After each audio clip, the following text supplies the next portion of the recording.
இந்த வீடியோ பார்த்துட்ருக்க எல்லோருக்கும் என்னுடைய வணக்கம். ஃபியூச்சர் லைஃப் சேனலில் வேகன்சி வீடியோ பார்க்குறதுக்கு முன்னாடி ப்ளீஸ் சப்ஸ்கிரைப் பண்ணிக்கோங்க. நீங்கள் சப்ஸ்கிரைப் பண்ணால் மாத்திரம்தான் நான் போடுற வீடியோ உங்களுக்கு உடனுக்குடனே கிடைக்கும். அதே போல் அப்ளிகேஷன் என் டேட்டுக்கு முன்னாடி உங்களால் அப்ளை பண்ணவும் முடியும். நேற்று நான் ஒரு வீடியோ போஸ்ட் பண்ணியிருந்தேன். ஸ்டாஃப் செலெக்ஷன் கமிஷன் அனௌன்ஸ் பண்ணியிருக்கிற 3003 வேகன்சிக்கான வீடியோ. வெறும் வேகன்சி, ஏஜ் க்ரைட்டீரியா, அதே மாதிரி என்ன ரீஜனுக்கான வேகன்சி அது, ஸோ இந்த மாதிரி என்ன பிரேக்கப்ஸு, இந்த மாதிரி விஷயங்கள் மாத்திரம் அப்டேட் பண்ணியிருந்தேன் நான். அது பார்ட் 1ன்னு கன்சிடர் பண்ண சொல்லியிருந்தேன். ஸோ இது வந்து பார்ட் 2. அதுலேயே வந்து அந்த அப்ளிகேஷனை எப்படி போடுறது அப்படிங்கிறது தான். ஸோ இதோட அட்வர்டைஸ்மெண்ட் நம்பர் எல்லாமே இங்கே நான் நோட் பண்ணி கொடுத்துருக்கேன். மறுபடியும் ஒரு தடவை இம்பார்ட்டன்ட் டேட்ஸ் பார்த்துருவோம். நேற்றுக்கும் சொல்லியிருந்தேன், இன்றைக்கும் பார்த்துருவோம். ஆன்லைன் அப்ளிகேஷன் ஓப்பன் ஆனது 13th April, க்ளோஸ் ஆக போகிறது 4th May. ஸோ இது 4th May க்ளோஸ் பண்ணாலும் 4th May வந்து க்ளோஸ் பண்ணாலும் உங்களுக்கு வந்து ஃபீஸ் பேமெண்ட் அப்படின்றது 5th May வரைக்கும் உங்களுக்கு ஓப்பனாக இருக்கும். ஸோ ஃபீஸ் வந்து ஒரு நாள் எக்ஸ்டெண்ட் பண்ணி கூட நீங்கள் கட்டிக்கலாம். அதே மாதிரி இன்கேஸ் ஏதாவது கரெக்ட் பண்ணணும், மாடிஃபை பண்ணணும் அப்படின்னா கரெக்ஷன் விண்டோ ஒரு 3 days ஓப்பன் ஆகும், 11th Mayலேருந்து 13th May வரைக்கும். அதே மாதிரி இது கம்ப்யூட்டர் பேஸ்ட் எக்ஸாமினேஷன் பேஸ் பண்ணி தான் செலெக்ஷன் இருக்க போகுது.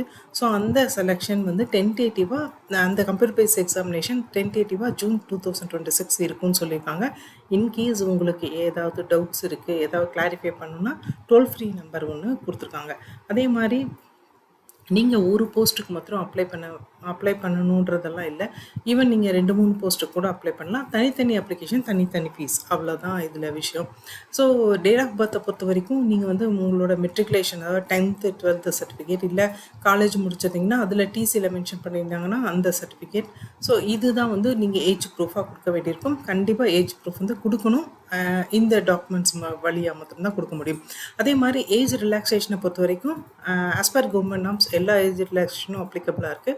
ஸோ பார்த்தீங்க அப்படின்னா SC STக்கு 5 years, OBCக்கு 3 years, PWBD 10 years, PWBDலே OBC கேண்டிடேட்டாக இருந்தால் 13 years, PWBDலே SC ST கேண்டிடேட்டாக இருந்தால் 15 years வந்து உங்களுக்கு ரிலாக்ஸ் பண்ணிக்கலாம். அதே மாதிரி எக்ஸ் சர்வீஸ் மேனுக்கு 3 years வந்து கொடுத்துருக்காங்க. ஸோ டிஃபென்ஸ் பர்சனல், அதே மாதிரி விடோஸ், டைவர்ஸ்டு உமன், இவங்களுக்கெல்லாம் ஜுடிஷியலி செப்பரேட்டட் உமன், இவங்களுக்கெல்லாம் அப் டு 35 years வரைக்கும் நீங்கள் அப்ளை பண்ணிக்கலாம்னு சொல்லியிருக்காங்க.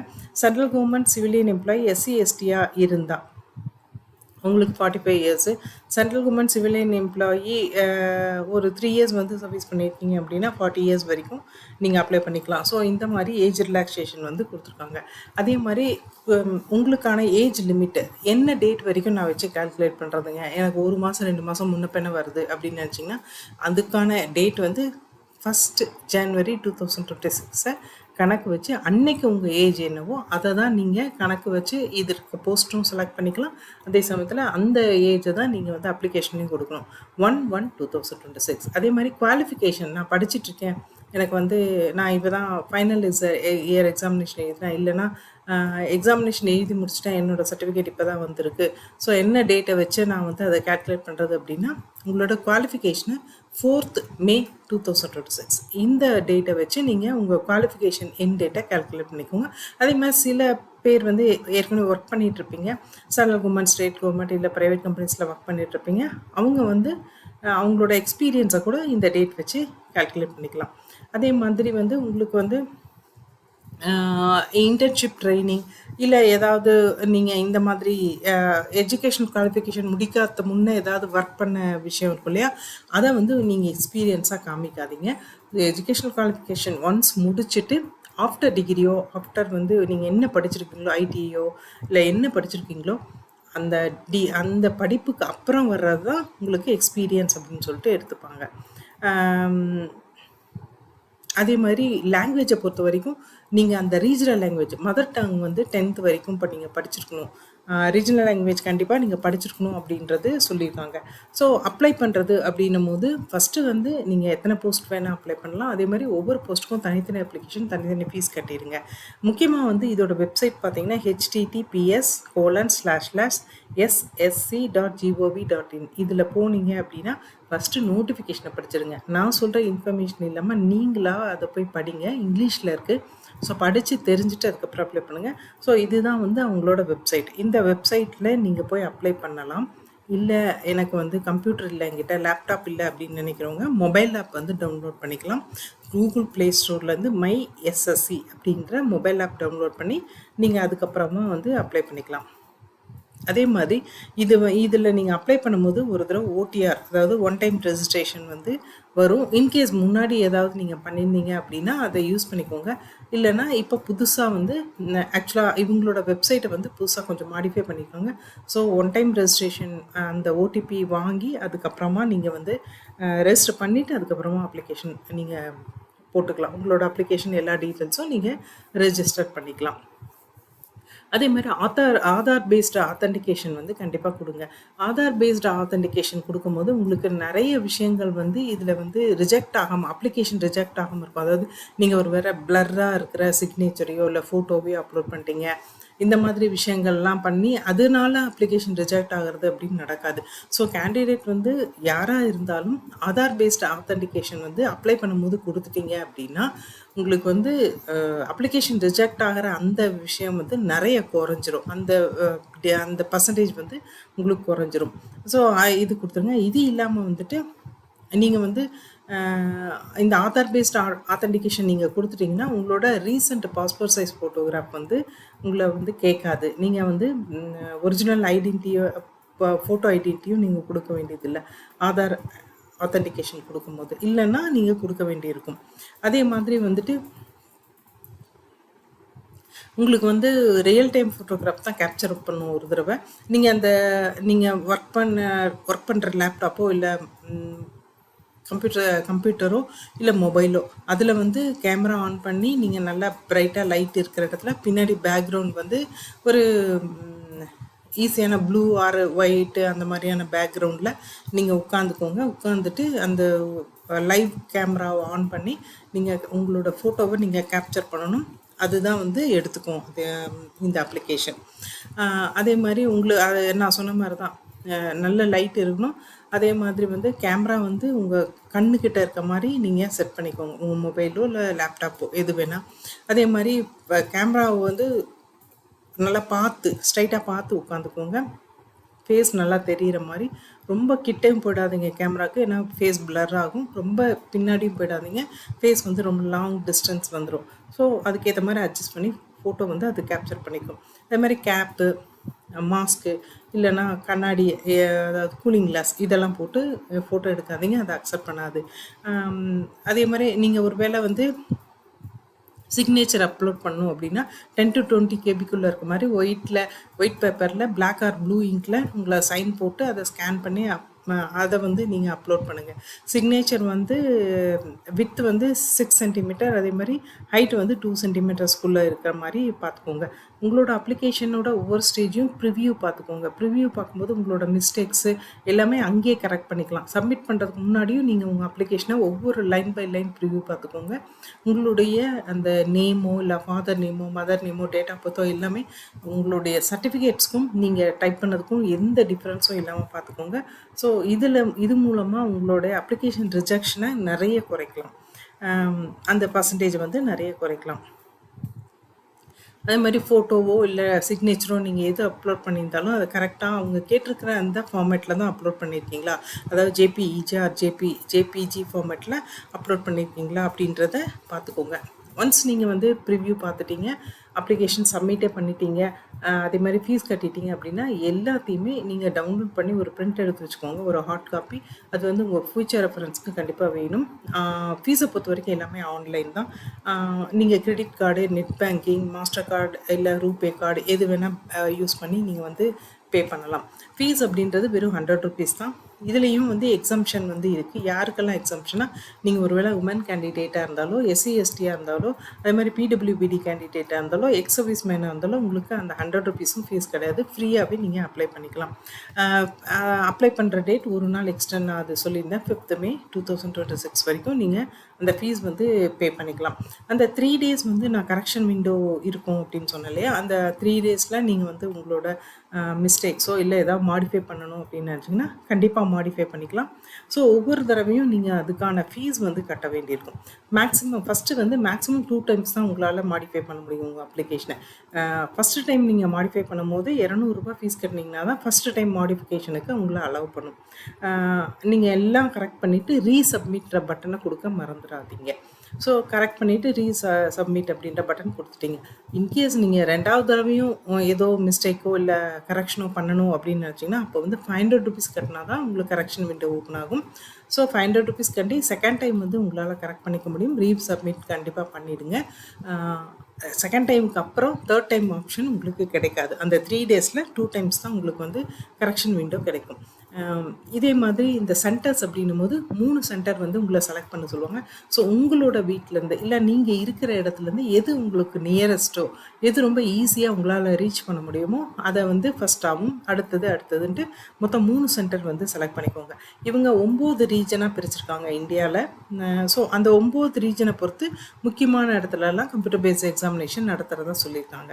அதுக்கான ரீஜனல் ஆஃபீஸும் வெப்சைட்டும் கொடுத்துருக்காங்க. நீங்கள் ஏதாவது டவுட்ஸ் இருந்தால் அங்கே கூட போய் கேட்டுக்கலாம். ஸோ ஃபஸ்ட்டு சென்ட்ரல் ரீஜன் அப்படின்றது CR, Bihar and Uttar Pradesh. ER அப்படின்றது eastern region, Andaman Nicobar island, Jharkhand, Odisha, Sikkim, West Bengal. இது வந்து இஆர். ஸோ எந்த ஸ்டேட்டாக இருந்தாலும் அதில் இருக்கிற முக்கியமான டிஸ்ட்ரிக்டில் வந்து இவங்க கம்ப்யூட்டர் பேஸ்ட் எக்ஸாமினேஷன் வந்து நடத்துகிறாங்க. கேகேஆர் அப்படின்றது கர்நாடகா, கேரளா, லக்ஷதீப் இதெல்லாம் சேர்ந்தது கேகேஆர். அதுமாதிரி எம்பிஆர் அப்படின்றது சண்டிகர் அண்ட் மத்திய பிரதேஷ் சேர்ந்தது எம்பிஆர். என்இஆர் அப்படின்றது north eastern region, Arunachal Pradesh, Assam, Manipur, Meghalaya, Mizoram, Nagaland and Tripura. இது சேர்ந்தது வந்து என்இஆர் அப்படின்னு சொல்லி பிரிச்சிருக்காங்க. என்ஆர் அப்படின்றது நார்த் ரீஜன், இதில் வந்து டெல்லி, ராஜஸ்தான், உத்தரகாண்ட் வருது. என்டபிள்யூஆர் அப்படின்றது north western region, Chandigarh, Haryana, Himachal Pradesh, Jammu and Kashmir, Ladakh and Punjab. இதெல்லாம் வந்துட்டு என்டபிள்யூஆர் வருது. எஸ்ஆர் அப்படின்றது தான் சதர்ன் ரீஜன், இதில் ஆந்திர பிரதேஷ், புதுச்சேரி, தமிழ்நாடு, தெலுங்கானா வருது. ஸோ இதை பொறுத்த வரைக்கும் நீங்கள் பார்த்தீங்கன்னா உங்களுக்கு தமிழ்நாடு அப்படின்னும் போது பார்த்தீங்கன்னா சென்னையில் எக்ஸாமினேஷன் நடக்குது. அதோடைய அந்த சென்டரோட கோடு வந்து இதில் கொடுத்துருக்காங்க. அதை கண்டிப்பாக நோட் பண்ணிக்கோங்க. இதை தான் நீங்கள் அங்கே செலக்ட் பண்ணணும். கோயம்புத்தூரில் நடக்குது, மதுரை, சேலம், திருச்சிராப்பள்ளி, திருநெல்வேலி, வெள்ளூர். ஸோ இங்கெல்லாம் நடக்குது. இது இல்லாமல் கிருஷ்ணகிரியில் நடக்குது, தேனியில் நடக்குது. ஸோ நீங்கள் வந்து இதுக்குள்ளே இருக்கிற ஒரு சென்டர் தான் நீங்கள் செலக்ட் பண்ண முடியும். டபிள்யூஆர் அப்படின்றது உங்களுக்கு வந்து தாத்ரா, நாகர் ஹவேலி, தாமன் தையூ, கோவா, குஜராத், மகாராஷ்டிரா. ஸோ இந்த இடத்துலலாம் உங்களுக்கு வந்து சென்டர்ஸ் வந்து கொடுத்துருக்காங்க. ஸோ ஏதாவது ஒரு 3 சென்டர் வந்து உங்களுக்கு ஆப்டாக இருக்கிறது செலக்ட் பண்ணிக்கோங்க. எக்ஸாமினேஷன் அப்படின்றது ஒரு கம்ப்யூட்டர் பேஸ்ட் எக்ஸாமினேஷன். ஹிந்திலையும் இங்கிலீஷ்லேயும் மட்டும்தான் உங்களுக்கு எக்ஸாமினேஷன் இருக்கும். ஸோ நீங்கள் அப்ளிகேஷன் போடும் போதே உங்களுக்கு ஹிந்தியில் கொஷின் வேணுமா, இங்கிலீஷில் கொஷின் வேணுமான்றதை நீங்கள் செலக்ட் பண்ணிக்கணும். கொஷின் பேப்பர்ன்றது வந்து 10th +2 கிராஜுவேஷன் அண்ட் அபோவ் இது மாதிரி அவங்க செலக்ட் பண்ணி எக்ஸாமினேஷன் கொஷின்ஸ் வந்து கொடுப்பாங்க. ஸோ ஒவ்வொரு போஸ்டிங்க்கும் தனித்தனியான எக்ஸாமினேஷன் லெவல், அது வந்து நான் ஃபஸ்ட் பார்ட்லேயே சொல்லியிருந்தேன். ஸோ அந்த மாதிரி தான் உங்கள் கொஸ்டின் பேப்பர் செட் ஆகும்.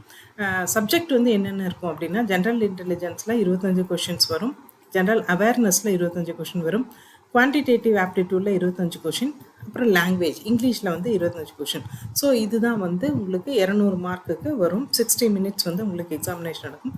நெகட்டிவ் மார்க் கண்டிப்பாக இருக்குது. ஸோ அதை நல்லா அண்டர்ஸ்டாண்ட் பண்ணிக்கோங்க.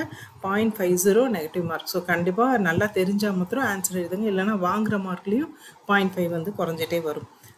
இது இல்லாமல் நான் சொன்ன மாதிரி இங்கிலீஷ் அண்ட் ஹிந்தியில் வந்து உங்களுக்கு கொஷின் பேப்பர் இருக்கும். அந்த கொஷின் பேப்பரை வந்து எந்த லாங்குவேஜில் வேணும் அப்படிங்கிறத நீங்கள் அப்ளிகேஷன் போடும் போதே செலக்ட் பண்ணிடுங்க. டைப்பிங் இல்லை கம்ப்யூட்டர் சம்மந்தப்பட்ட வேலை, இல்லைன்னா உங்களுக்கு வந்துட்டு டேட்டா என்ட்ரி வேலை, இதுக்கெல்லாம் நீங்கள் அப்ளை பண்ணிங்கன்னா உங்களுக்கு ஒரு ஸ்கில் டெஸ்ட் இருக்குது. அது வந்து நீங்கள் கம்ப்யூட்டர் பேஸ்ட் எக்ஸாமினேஷன் எழுதி அதில் அவங்க சொல்கிற மினிமம் குவாலிஃபையிங் மார்க் வாங்கினீங்கன்னா தான் ஸ்கில் டெஸ்ட்டுக்கு உங்களை கூப்பிடுவாங்க. ஸோ அது வந்து உங்களுக்கு தனியாக அவங்க கம்யூனிகேட் பண்ணிடுவாங்க.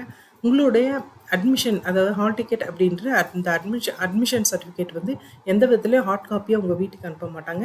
நீங்கள் தான் போய் அவங்களோட வெப்சைட்டை அப்பப்போ செக் பண்ணி உங்களுக்கு வந்து ஹால் டிக்கெட் வந்திருக்கா அப்படின்னு சொல்லி பார்த்துக்கணும். யூஸ்வலாகவே 10 days பிஃபோர் வந்து உங்களுக்கு என்ன சென்டர் அலாட் ஆகிருக்கு அப்படின்றத அவங்களோட வெப்சைட்டில் அப்டேட் பண்ணிடுவாங்க.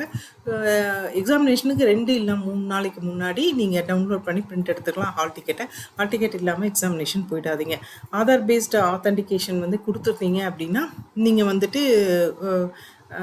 எக்ஸாமினேஷன் டைமுக்கு நீங்கள் போகலாம். அப்படி இன்கேஸ் ஆதார் பேஸ்ட் ஆத்தென்டிகேஷன் நீங்கள் கொடுக்கல அப்படின்னா 2 hours பிஃபோர் வந்து நீங்கள் அந்த ஹால் கிட்ட நீங்கள் போயிடணும். அதே மாதிரி ஃபோட்டோ வந்து உங்களுக்கு 2 பாஸ்போர்ட் சைஸ் கலர் ஃபோட்டோகிராஃப் வந்து நீங்கள் கையில் எடுத்துகிட்டு போகணும். ஒரிஜினல் வேலிட் ஃபோட்டோ ஐடி வந்து கொண்டு போகணும். டேட் ஆஃப் பர்த்துக்கு ஒரு ப்ரூஃப் கொண்டு போகணும். இதெல்லாம் இல்லாமல் நீங்கள் போனீங்க அப்படின்னா உங்களால் எக்ஸாம் எழுத முடியாது. ஸோ கண்டிப்பாக ஆதார் பேஸ்ட் ஆத்தென்டிகேஷன் கொடுத்துருங்க. ஸோ கொடுத்துட்டீங்க அப்படின்னா இந்த பிரச்சனையெல்லாம் வராது. ஆதார் பேஸ்ட் ஆத்தென்டிகேஷன் நீங்கள் கொடுக்கலன்னா மட்டும்தான் இதெல்லாம் கொண்டு போகணும். உங்களுக்கு வந்து ஆதார் கார்டோ, நீங்கள் ஓட்டர் ஐடியோ, டிரைவிங் லைசன்ஸோ, பேன் கார்டோ, பாஸ்போர்ட்டோ, இல்லை ஸ்கூல் காலேஜ் ஐடி கார்டோ இதெல்லாமே நீங்கள் எடுத்துகிட்டு போகணும். சென்ட்ரல் அண்ட் ஸ்டேட் கவர்மெண்ட்லேருந்து நீங்கள் ஒர்க் பண்ணுறீங்க அப்படின்னா அவங்களோட ஐடி கார்டு எடுத்துகிட்டு போகணும். அப்போ தான் உங்களை வந்து ஹாலில் வந்து அலோவ் பண்ணுவாங்க. ஸோ மினிமம் நான் எவ்வளோங்க மார்க் எடுக்கணும் அப்படின்னு கேட்டிங்க அப்படின்னா, நீங்கள் எக்ஸாமினேஷன் எழுதும் போது நீங்கள் அன்ரிசர்வ்ட் கேட்டகரியாக இருந்தால் 30% மார்க் மினிமம் எடுத்தால் தான் நீங்கள் ஸ்கில் டெஸ்ட்டுக்கு குவாலிஃபை ஆவீங்க. அப்புறம் டாக்குமெண்ட் வெரிஃபிகேஷன், எல்லா மெடிக்கல் செக்கப் எல்லாமே இருக்குது. ஸோ 30 அப்படின்னா 100 மார்க்குக்கு 30 மார்க் நீங்கள் கண்டிப்பாக எடுக்கணும். ஸோ அங்கே 200 மார்க் இருக்குது. ஸோ 60 மார்க்கு நீங்கள் கண்டிப்பாக எடுத்தால் தான் அன்ரிசர்வ்ட் கேட்டகரியாக இருந்தால். ஓபிசி இடபிள்யூஎஸ்க்கு 25% மார்க் எடுத்தால் போதும். ஸோ இன்கேஸ் உங்களோட மார்க் வந்து 100 அப்படின்னா 25 மார்க் கண்டிப்பாக எடுக்கணும். மற்ற எல்லா கேட்டகரியும், இந்த 2 இல்லாமல் மற்ற எல்லா கேட்டகரியும் 20% மார்க் எடுத்தால் போதும்னு சொல்லியிருக்காங்க. ஸோ இதை வச்சு தான் உங்களுக்கு வந்து உங்களுடைய அடுத்த லெவல், அதாவது ஸ்கில் டெஸ்ட்டோ இல்லை டாக்குமெண்ட் வெரிஃபிகேஷனோ இல்லை அடுத்த லெவல் இன்டர்வியூவோ இல்லை எல்லாமே அதை வச்சு தான் போகும். மினிமம் மார்க் எடுத்தால் மாத்திரம் நீங்கள் உங்களுக்கு வந்து வேலைன்றது கிடைக்காது. நீங்கள் எவ்வளோ அதிகமான மார்க் எடுக்கிறீங்களோ அப்போ தான் வந்து உங்களால் வந்து குவாலிஃபை அடுத்தடுத்த லெவலுக்கு மெரிட் லிஸ்ட்டில் வர முடியும். முக்கியமான விஷயம், இவ்வளோ பேசுனீங்க, நான் என்னங்க ஒவ்வொரு போஸ்ட்டுக்கும் என்ன குவாலிஃபிகேஷன் நீங்கள் சொல்லவே இல்லையே அப்படின்னு கேட்கலாம். இந்த எஸ்எஸ்சி, அதாவது ஸ்டாஃப் செலெக்ஷன் கமிஷன் பொறுத்த வரைக்கும் இவங்க குவாலிஃபிகேஷனை எப்படி கொடுத்துருக்காங்க அப்படின்னா, அவங்களோட வெப்சைட்டில் போய் ஒவ்வொரு போஸ்டிங்க்கும் ஒவ்வொரு வகையான வேலைக்கும் தனித்தனியாக கொடுத்துருக்காங்க. அதை வந்து ஒரு பிபிடியாக போட்டு ஒரு வீடியோவாக போட முடியாது. ஸோ அதுக்கு வந்து அவங்க ஒரு லிங்க் கொடுத்துருக்காங்க. இங்கே எல்லோ கலரில் நான் மார்க் பண்ணியிருக்கேன். https://ssc.gov.in அதுக்கப்புறம் RHQ selection-post RHQ post details அப்படின்ற இந்த வெப்சைட்டுக்கு நீங்கள் போனீங்க அப்படின்னா, இங்கே போயிட்டு நீங்கள் என்ன போஸ்டிங்க்கு அப்ளை பண்ண போகிறீங்க, இந்த மாதிரி என்ன ரீஜன், அது சதர்னா, நார்தர்ன் ரீஜனா, நார்த் வெஸ்டா அப்படின்றத செலக்ட் பண்ணிங்க அப்படின்னா கீழே வந்து உங்களுக்கு லிஸ்ட் அவுட் ஆகும். அந்த பர்டிகுலர் வேலைக்கு என்ன குவாலிஃபிகேஷன் நீங்கள் படிச்சிருக்கணும், என்ன எக்ஸ்பீரியன்ஸ் இருக்கணும், எவ்வளோ சம்பளம் உங்களுக்கு கிடைக்கும், எல்லா விஷயமும் லிஸ்ட் அவுட் ஆகும். ஸோ இந்த மாதிரி நான் ஆக்சுவலாக அங்கே வந்து கிட்டத்தட்ட 55 பேஜுக்கு நான் வேகன்சி லிஸ்ட்டு வந்து படித்தேன் இல்லையா, அந்த 55 பேஜுக்கும் ஒவ்வொரு வேலைக்கும் நீங்கள் இங்கே போய் தான், நீங்கள் இந்த வெப்சைட்டுக்கு போய் தான் பார்த்துக்கணும் என்ன உங்களுக்கான குவாலிஃபிகேஷன் அப்படின்றத. அதை வந்து ஒரு வீடியோவாக கொண்டு வர முடியாது.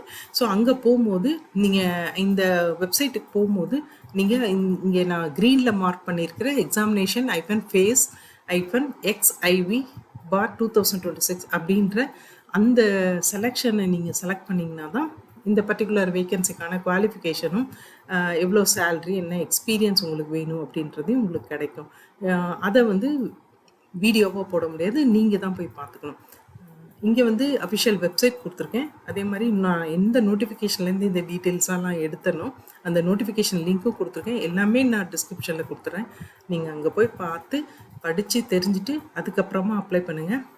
அதே மாதிரி உங்களுக்கு யூஸ் ஆகலைனாலும் இந்த 2 வீடியோவும் வேறு யாருக்காவது யூஸ் ஆகும் அப்படின்னா அவங்களுக்கு இந்த வீடியோவை ஃபார்வர்ட் பண்ணி கொடுங்க. அப்ளை பண்ணுற எல்லோருக்கும் பெஸ்ட் ஆஃப் லக். நெக்ஸ்ட் வேறு ஏதாவது ஒரு வேகன்சி வீடியோவில் பார்ப்போம். தேங்க்யூ.